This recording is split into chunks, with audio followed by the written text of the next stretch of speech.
Coming up next on the Jeff Crilley Show, you're going to meet the great Phil Scully. He is a general partner with Balerion Space Ventures. He's going to talk about funding the final frontier next.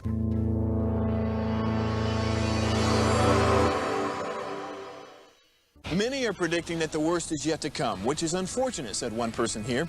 Until now, they've enjoyed the reputation of being the nation's icebox. Watched a burglar in his home this morning by webcam. As a journalist of over 25 years, stories are what make my world turn. Reporting live from the Dallas newsroom tonight, Jeff Crilley, Fox 4 News. But in 2008, I took the jump from my familiar life and started a PR firm from my home. We're talking about anyone with a camcorder like the one I'm using becomes a television network. We started slowly growing the company, and we now have over 100 clients, and we've branched into the world of live digital broadcasting. I now own 8 different TV studios and have a huge team, and the stories that I now get to share are sometimes the most important of my life. Life has a funny way of coming around full circle. This is the Jeff Crilley Show. Well, I was born in 1963, so I have very blurry memories as a child of man walking on the moon for the first time. I remember my parents gathering me around the TV set and hearing the late great Walter Cronkite announce this whole adventure. And if you think about like the heyday of NASA and space, many people would say it was the 60s and 70s, but I think it's back. And it's back thanks to people like my next guest. Phil Scully's in the studio. He's a general partner with Balerion Space Ventures. Thanks for coming on the show. Jeff, thank you for having me on. Okay, so let's talk about the beginnings of Balerion, because you started during COVID. Absolutely, yeah. COVID, it seemed like a great time to start a company. I was in Southern California, not allowed to move too much from the house, and just dreaming about doing something else. And so a small group of us started Balerion Space Ventures during that period of time. And 5 years later, it's been just a really exciting blur.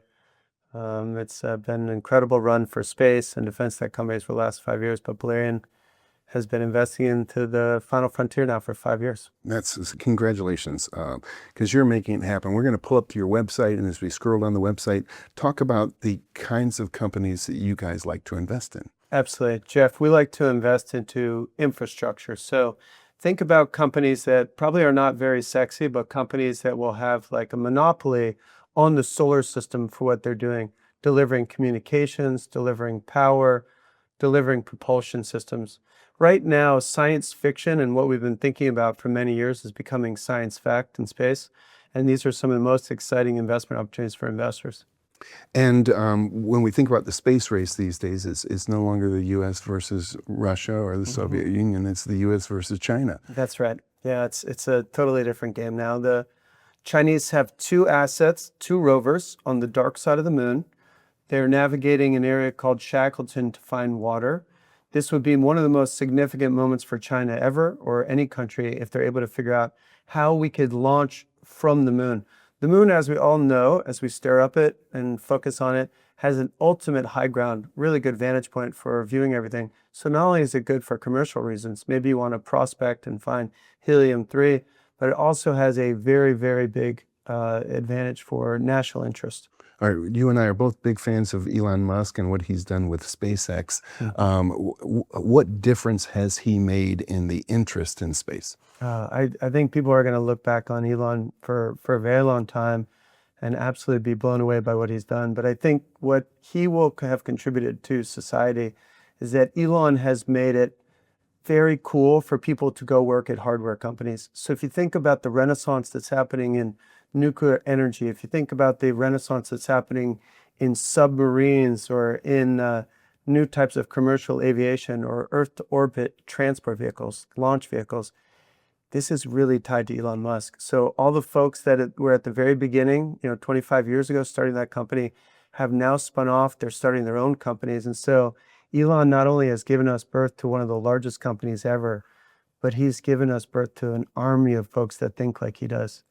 Different mindset, go fast, break stuff. It's really amazing. And it probably took somebody like Elon Musk to jumpstart NASA. Absolutely. Because I think after the Columbia disaster, the Challenger disaster, NASA became timid.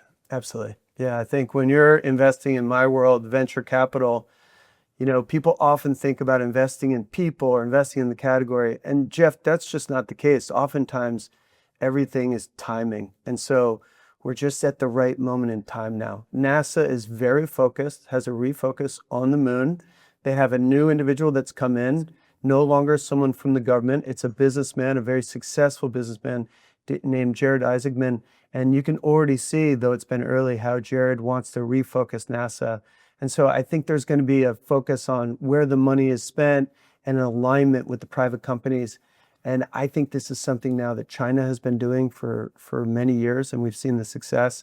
And I think SpaceX has been carrying the load here, Jeff, but very soon they're going to get the support of NASA. And I just think it's a fascinating time. Well, I'm impressed with your company because you guys produce a whole bunch of content. We're going to pull up your YouTube page. I know you're constantly doing webinars. You're Yes. A guest on many, many podcasts. Tell us about the types of topics you like to tackle.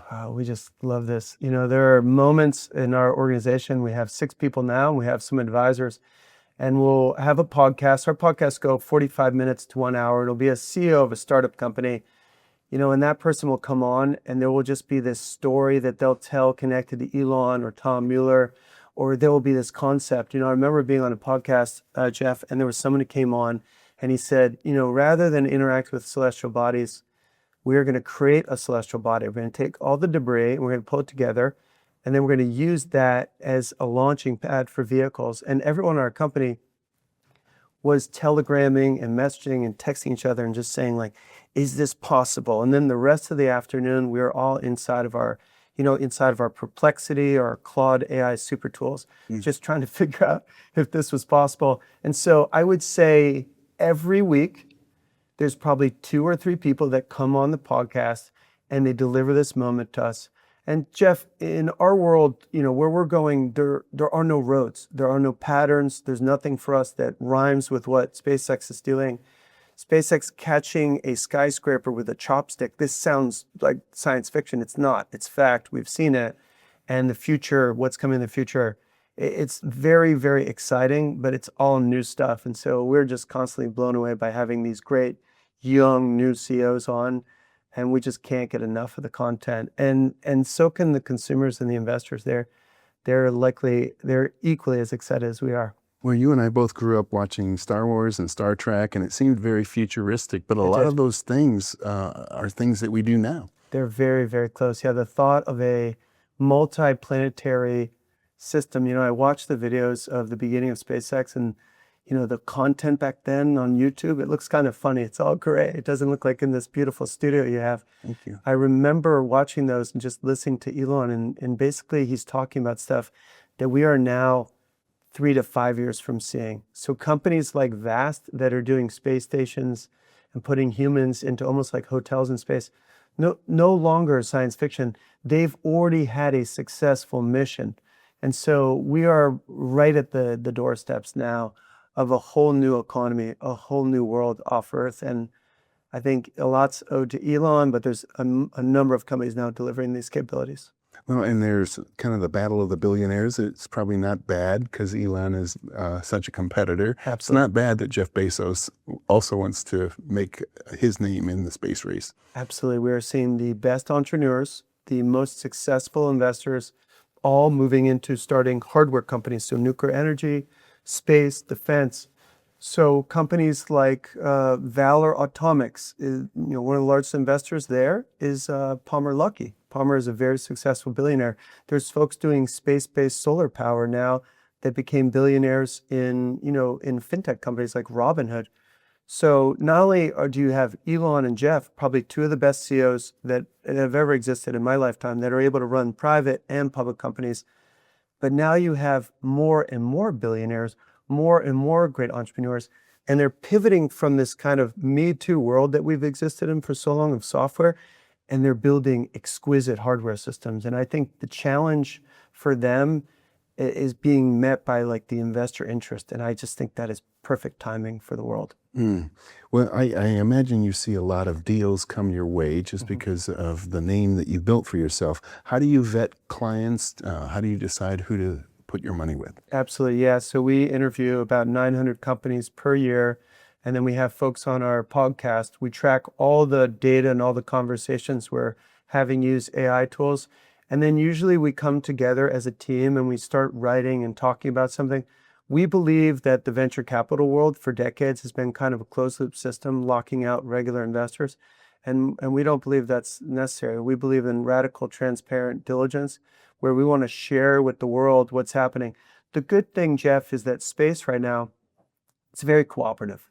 So when we talk about our companies, our investors, space requires a lot of capital. So oftentimes you might have the best investors, the best hedge funds that wouldn't want to work together on a real estate deal, or if they were in a media deal trying to buy Warner Brothers, there might be like a lot of friction. In space, it's a lot more collaborative. So we're going to ride out this cooperation as long as we can here. And we're going to just try and find the best companies, the most conservative companies that we can invest into. We have about 2 minutes left, Phil. So as you look into your crystal ball, what do you see for your company here in the coming years? Oh, I see that space is becoming a new asset class. I see that the war we're fighting in Iran, of a war that's very, very different, right? Jeff, you probably have some guests on here talking about Iran, and then we watch on X people posting videos, or on your YouTube videos, there's people posting about the war. The war now is being shaped by new capabilities that are coming from new companies that Balerion invests into. Infrastructure has become very, very important. As the US rebuilds her industrial base, as Europe rebuilds her defense base, the new startup companies are uniquely positioned. In 2026, I was seeing this morning on CNBC, some of the best performing companies, Jeff, this year are companies like Lockheed Martin. It's really like almost deja vu, but I think, there's a whole new opportunity for people to invest in hardware companies. What's exciting for investors is I think oftentimes you invest in something and it's hard to figure out where the money's going.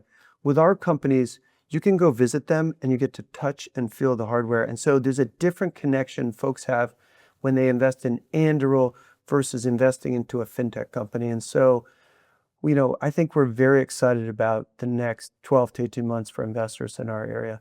Outstanding. Thank you so much for coming on the show. We're going to end with your website, which is balerionspace.com.